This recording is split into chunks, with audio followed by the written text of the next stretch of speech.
I wanted to introduce you to a friend of mine, Rose verbena, Glandularia canadensis.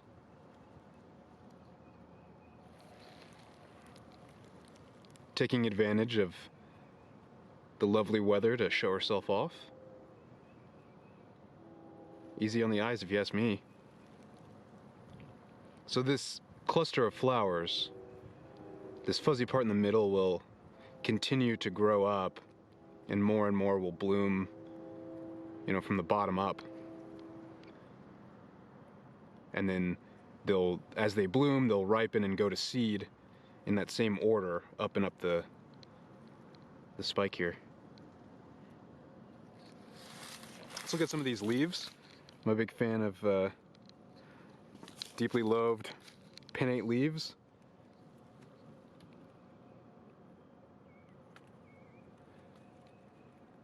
And in the fall, these will turn a nice kind of red, violet color. Low-growing plant creates kind of a mat on the ground and has this really pubescent, really hairy stem.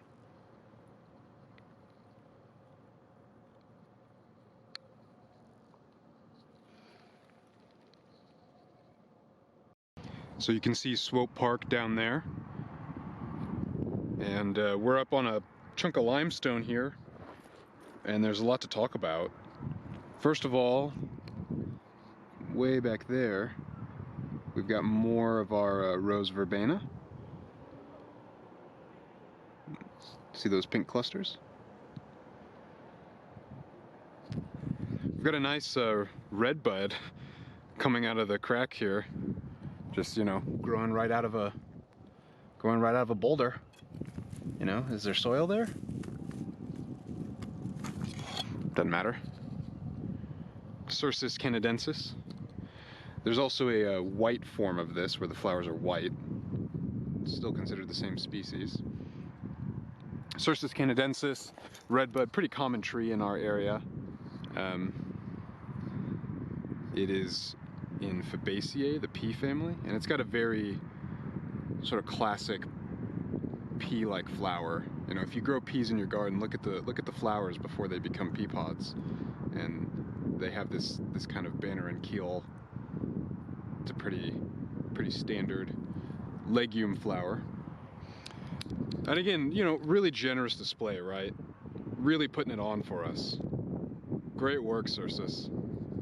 Great work. Your friend over here only has a couple little clusters, but that's okay. You know, she'll get there. She'll catch up in a couple years and be as showy as you. This one is starting to leaf out. You can see a really baby leaf there. And so this will have really big, glossy, heart-shaped leaves once that opens up. And then down here, it's gonna put the lens to the test here.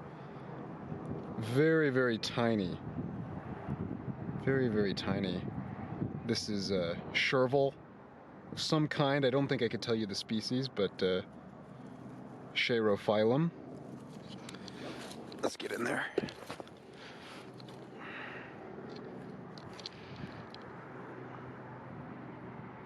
So you can see just how small those flowers are.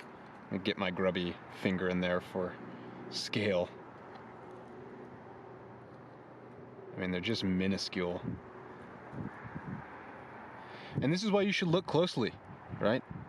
This is why you should take time and look closely at things. It's rewarding. It's got these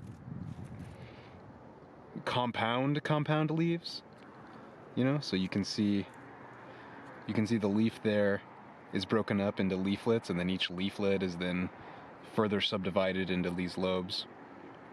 This is in the carrot family, Apiaceae, carrot, parsley, celery family. And that leaf structure is actually pretty typical of this family. You can see the buds there on this fragrant sumac. It's getting ready to flower. And it's also leafing out. Gonna have some leaves down the stem. It's got a 3-part leaf. So here's some of that sumac, fragrant sumac, Rhus aromatica, that's a little further ahead.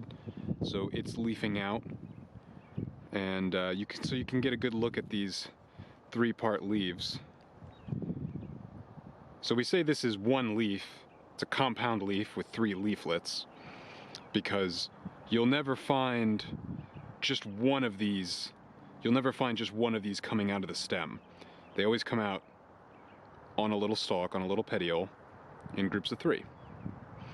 Man, that actually smells really good. Just from touching it, I can smell that from behind the camera here. Little pubescent, right? It's got this soft kind of down on the underside of the leaf. I don't know if you can see that.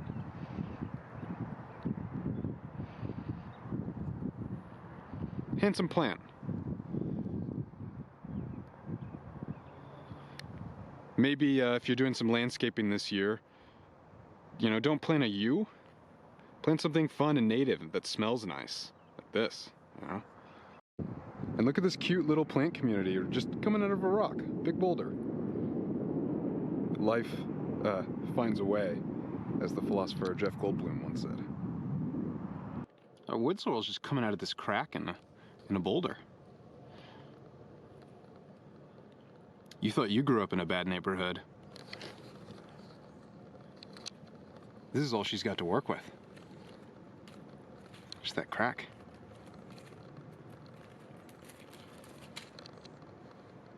That smell is really strong. It's almost like lemon. It's got kind of a citrus, very pleasant aroma.